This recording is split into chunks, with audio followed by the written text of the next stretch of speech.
Avropa İttifaqının Ermənistanda fəaliyyət göstərən müşahidə missiyası yenidən fəallaşıb. Belə ki, ölkəmizlə sərhəddə yerləşdirilən casus missiyasının yeni görüntüləri yayılıb. Yerli mediada yayılan görüntülərdən aydın olur ki, Avropa İttifaqının müşahidə missiyasına məxsus maşın karvanı Laçın və Zəngilan istiqamətlərində sərhədə doğru irəliləyib. Azərbaycan tərəfi Avropa İttifaqı bayraqları olan 2 avtomobilin, həmçinin Ermənistan silahlı qüvvələrinə məxsus UAZ Patriot markalı avtomobilin Ermənistan Respublikasının Dəvəli rayonunun Arazdayan yaşayış məntəqəsinə gəlişini qeydə alıb. Sərhəd bölgəsində Avropa İttifaqı müşahidəçilərinin artan fəallığı və onların toplanan məlumatları kimlərlə bölüşdüyü barədə suallar missiyanın həqiqi məqsədini yenidən gündəmə gətirir. Ermənistan sülhdən danışsa da, hazırki vəziyyət ciddi sual yaradır.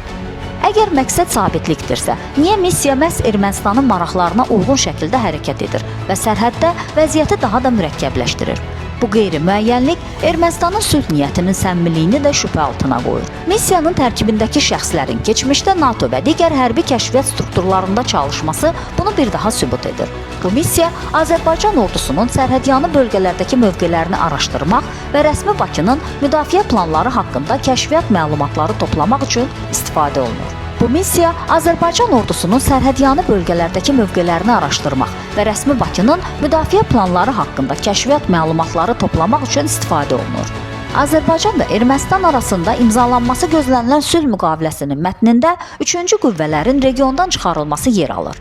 Belə olan halda Avropa İttifaqının bu missiyasının fəallaşması sülh danışıqlarının zidd addım kimi qiymətləndirilə bilər. Azərbaycan öz ərazi bütövlüyünü və təhlükəsizliyini təmin etmək üçün heç bir xarici müşahidəçiyə ehtiyac duymur. Regionda sabitliyin yeganə təminatçısı Azərbaycan ordusudur və heç bir xarici müşahidə missiyası bunu dəyişdirə bilməz.